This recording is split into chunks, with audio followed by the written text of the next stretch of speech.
Hello दोस्तों, आप सभी का अपने इस हिंदी की क्लास में स्वागत है। और आज अपन जो बात करने वाले हैं, संधि और संधि विच्छेद क्या होता है। संधि और संधि विच्छेद, यहाँ दो शब्द देके रखा है, संधि और संधि विच्छेद। विच्छेद का मतलब होता है कि मेरा पूरा शरीर है, इस शरीर को टुकड़ों में करना। क्या करना? टुकड़ों में करना, उसी को अपन क्या कहते हैं। तो यहाँ विच्छेद का मतलब क्या होगा? अर्थ की मैं बात करूं, अर्थ की बात करूं, पूर्ण। यहाँ विच्छेद का मतलब मैं बात कर रहा हूं, मैं और किसी की बात नहीं कर रहा हूं, मैं कह रहा हूं पूर्ण भाग को, पूर्ण भाग को, भाग को अलग अलग हिस्सों में विभाजित करना। यानी अलग अलग हिस्सों में विभाजित करना। क्या करना? विभाजित करना। तो उसे संधि का विच्छेद कहेंगे। इसमें अपन किसको करेंगे? संधि को करेंगे। किसको करेंगे? संधि को करेंगे। अब मैं परिभाषा की बात करूं, परिभाषा नहीं, परिचय की बात कर रहा हूं। दो शब्दों के मिलने से जो ध्वनि परिवर्तन होता है उसे क्या कहेंगे? संधि। दो शब्दों के संधि का मतलब ही क्या हुआ? सीधी सी बात है, सीधी सी बात है कि बात यह है प्यारे बच्चों, दो शब्द होंगे। कितने शब्द होंगे? दो। उन शब्दों के क्या करना? मिलना, आपस में जुड़ना, आपस में जुड़ना। जुड़ने से जो ध्वनि परिवर्तन होते हैं, किसका परिवर्तन? ध्वनि का जो परिवर्तन होता है, ध्वनि का परिवर्तन, उसे संधि कहते हैं। दो शब्द होंगे, दो शब्द आपस में मिलेंगे और उससे जो ध्वनि का उत्पन्न होगा, उसी को परिवर्तन होगा।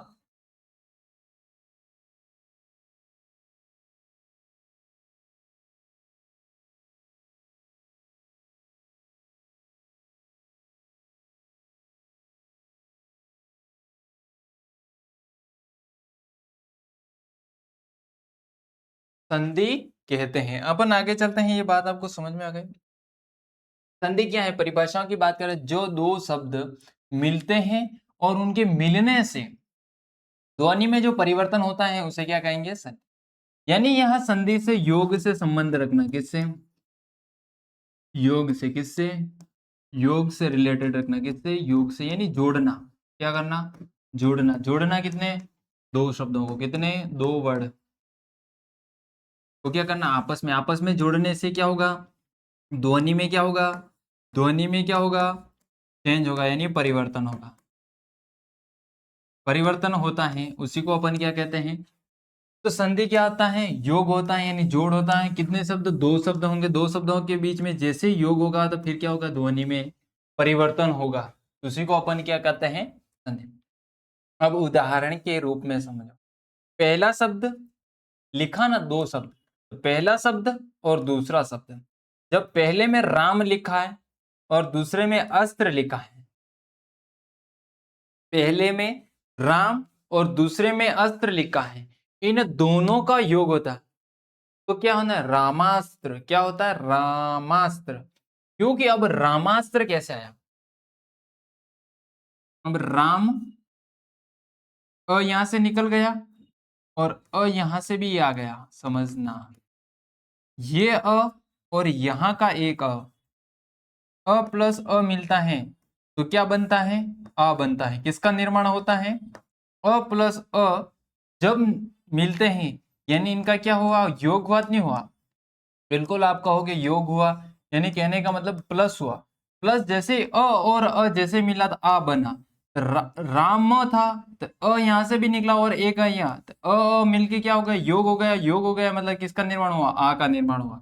यानी राम प्लस अस्त्र, रामास्त्र। किसका हुआ? रामास्त्र। किसका हुआ? रामास्त्र। अब बात करना विद्यालय प्लस एक है आलय, यानी पहला शब्द और ये दूसरा शब्द।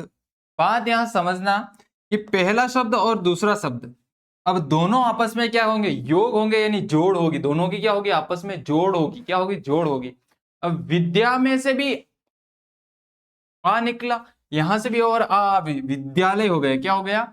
विद्यालय हो गया। इसी प्रकार सूर्य और उदय आपस में जुड़ते हैं तो सूर्योदय बनता है। क्या बनता है? सूर्योदय। सूर्य। देव प्लस इंद्र तो क्या बनेगा? देवेंद्र। क्या बनेगा? देवेंद्र, क्योंकि ये इंद्र वाली इधर आ गई, देवेंद्र बनेगा। ठीक है, आगे अपन चलते हैं। ये बात आपको समझे। संधि के प्रकार परिचय पढ़ लिया था। संधि मुख्यतः कितने प्रकार की होती हैं? 3। कितने हैं इसमें? कितने शब्द है? 3। सर्वनाम कितने प्रकार का होता है? ये भी आपको बताना। नाम से सर्वनाम 6 प्रकार का होता है। कितने प्रकार का होता है? 6 प्रकार का होता है। ठीक है। विशेषण कितने प्रकार का होता है? विशेषण, विशेषण। और विशेषण में कितने शब्द है? 1 2 3 4। 4 हैं, तो इसका मतलब विशेषण कितने प्रकार का होता है? 4 प्रकार। 4 प्रकार कौन कौन से होते हैं ये आपको बताने हैं। 3 प्रकार की होती है। पहली होती है स्वर संधि, व्यंजन संधि और विसर्ग संधि। विसर्ग संधि का पहचानने का सबसे बड़ा उदाहरण, समझ रहे हो? विसर्ग संधि को आपको पहचानने का सबसे बड़ा तरीका, सबसे बड़ा नियम, ठीक है, ये होगा। अब प्रकार और उदाहरण। स्वर संधि बात करें तो 2 स्वर मिलने पर परिवर्तन होता है। यानी कहने का मतलब ये है, 2 स्वर जब आपस में मिलेंगे जो परिवर्तन होगा, यानी जो चेंज आएगा, उसी को अपन क्या कहेंगे? स्वर संधि। व्यंजन संधि में उसी प्रकार परिभाषा को जब व्यंजन ही मिलेंगे, व्यंजन मिलने पर परिवर्तन होगा, तो उसे अपन क्या कहेंगे? व्यंजन संधि। विसर्ग संधि की बात करें, विसर्ग का परिवर्तन, ये मैंने कहा ना, राम, ये देखो विसर्ग सिंबल ये जैसे लगा, इसका मतलब यहाँ कौन सी है? विसर्ग संधि। कौन सी संधि है? विसर्ग संधि। राम प्लस ईश्वर, रामेश्वर। क्या हो जाएगा? रामेश्वर। व्यंजन तद प्लस भवती, तद भवती, तद भवती। द को क्या हो जाएगा? द, जो इसमें त थ द होता ना, त थ द, यानी द तीसरे पे आता है और द त पे आता है। यानी कहने का मतलब उसका तीसरा और तीसरे में फर्स्ट हो जाएगा ना तो त क्या हो जाएगा? आधा हो जाएगा। ये त क्या हो जाएगा? आधा, यानी फर्स्ट वर्ड आधा हो जाता है। ठीक है, इसी प्रकार इसमें क्या आ गया? तद भवती। क्या आ गया? तद भवती। अब समझते हैं विसर्ग। राम प्लस अस्ति, राम अस्ति। ठीक है, आगे चलते हैं। संधि विच्छेद क्या है? संधि से जुड़े शब्दों को अलग करके मूल शब्दों को ज्ञात करना संधि विच्छेद कहलाता है। यानी कहने का मतलब यहाँ ये है, संधि से जुड़े शब्दों को अलग करके, विच्छेद का मतलब मैंने कहा ना, मेरे शरीर का पूरा ये हिस्सा है और इस हिस्से के मैं टुकड़े कर दूं, इसका क्या हो रहा? विच्छेद हो रहा है, यानी अलग हो रहा है। बात समझे रहो? मेरा ये शरीर पूरा है, ये एक पूरा हिस्सा है, और इस हिस्से के मैं टुकड़े कर दूं, इसका मतलब ये इसके विच्छेद हो रहा है, तो मेरे शरीर का क्या हो रहा है? विच्छेद। इसी प्रकार संधि का भी क्या होगा? विच्छेद होगा। अब बात करना जैसे विद्यालय, तो विद्यालय तो ये पूरा है और इसके क्या कर दे? फैक्टर कर दे, टुकड़े कर दे, इसको काट दिया जहां से कट रहा था वैसे, तो विद्या प्लस आलय बन गया। विद्या प्लस आलय। रामेश्वर में क्या हो? राम प्लस ईश्वर हो गया। देवालय में देव प्लस आलय हो गया। और महेश्वर में क्या होगा? महा प्लस ईश्वर हो गया। ठीक है, आगे चलते हैं। संधि विच्छेद के नियम और उदाहरण परिचय। संधि विच्छेद में संधि से जुड़े शब्दों को अलग करके मूल शब्दों को पहचानना। संधि विच्छेद में संधि से जुड़े शब्दों को अलग करके मूल शब्द को क्या करनी? पहचान करना। स्वर संधि विच्छेद 2 स्वरों को अलग करना, जैसे राम प्लस ईश्वर, ये अभी मैंने। व्यंजन संधि में व्यंजन के मूल रूप को लाए। ठीक है, तद भवती, तद तथ, तथ भवती और तद भवती हो, तद प्लस भवती हो गए। विसर्ग संधि में क्या हो जाएगा? विसर्ग को पुनः स्थापित करें। रामस्ति, राम प्लस अस्ति। याद रखने में विच्छेद के बाद अर्थ न बदलें। विद्यालय प्लस विद्या प्लस आलय, क्या हो जाएगा? विद्या। महत्वपूर्ण टिप्स। संधि और संधि कितने प्रकार के हो गए? अपन ने पढ़ा प्यारे बच्चों। संधि, संधि में कितने हैं? 1 2 3, यानी संधि कितने प्रकार की होगी? 3। अब 3 प्रकार की कौन कौन सी होगी? एक होगी स्वर संधि। कौन सी? स्वर। दूसरी में बात करूं, व्यंजन संधि। तीसरी में बात करूं, विसर्ग संधि, विसर्ग संधि, ये 3 प्रकार की हो। अभ्यास से संधि विच्छेद में महारत हासिल होती है। किसे? अभ्यास से मुख्य ट्रिप्स बात समझना है यहाँ। अभ्यास से संधि विच्छेद से महारत हासिल होती है, शब्दों की सही टूटने से व्याकरण में सुधार होता है। यानी अपन संधि विच्छेद जिसको टॉपिक अच्छे से आ रहा ना, उसकी व्याकरण अच्छी हो जाती है। ध्यान रखने के अर्थ न बदले तभी सही होती है। तभी क्या होती है? ध्यान रखें कि अर्थ न बदले तभी सही होती है।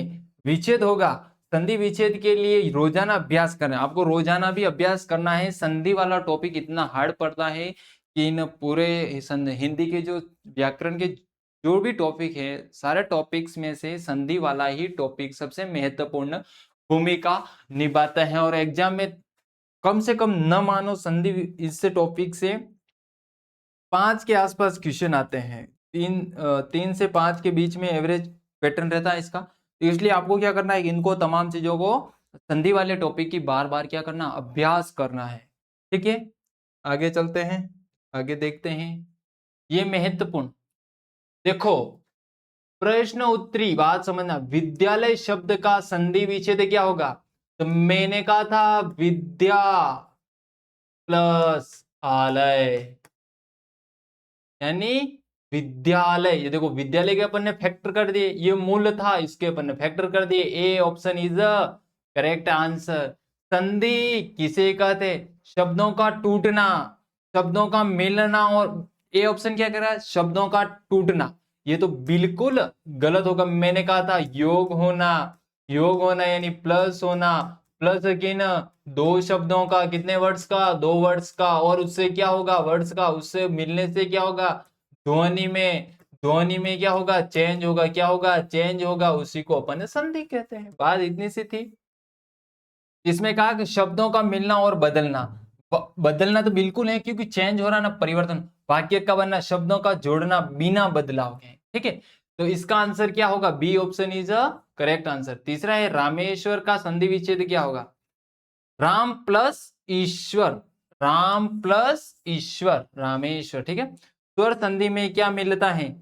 2 स्वर मिलेंगे, स्वाभाविक सी बात है। स्वर संधि इसका मतलब स्वर मिलेंगे, तो 2 स्वर। देवालय, देव प्लस आलय, देवालय में कौन सी संधि? इसका आंसर आपको क्या करना है? कमेंट में बताना है। ठीक है, 5वें क्वेश्चन का। और आगे चलते हैं। रामेश्वर का संधि विच्छेद मैंने अभी बताया, राम प्लस ईश्वर। विसर्ग संधि कौन सी है? राम प्लस अस्थि, बी ऑप्शन। देवालय में देव प्लस आलय हो गया। संधि विच्छेद का उद्देश्य क्या है? नए शब्द का बनना, मूल शब्दों को अलग करना, वाक्य जोड़ना या अर्थ बदलना। तो इसमें किसका ये संधि विच्छेद का उद्देश्य क्या है, यानी पर्पस क्या? नए शब्द बनाना। नए शब्द थोड़ी बनते, मूल शब्दों को अलग करना। बिल्कुल सही है, जो मूल शब्द होता है उसको क्या करना? अलग करना। इसका क्या होता है? संधि विच्छेद का उद्देश्य। महेश का संधि, इसका आंसर भी आपको, एक तो 5 नंबर था और एक अपना 11 नंबर। इसका आंसर आपको क्या करना है? कमेंट बॉक्स के माध्यम से दर्शाना है। अब देखो, ठीक है, ये आपको बात समझ में आ चुकी होगी। आगे अपन आज की क्लास को अपन यही समाप्त करते हैं। धन्यवाद सो मच। ये क्लास आपको बहुत बेहतरीन और बहुत अच्छी लगी होगी। ठीक है, तो आज की क्लास को अपन यही समाप्त करते हैं। संधि वाले टॉपिक को आप अच्छे तरीके के माध्यम से पढ़ना है। धन्यवाद सो मच।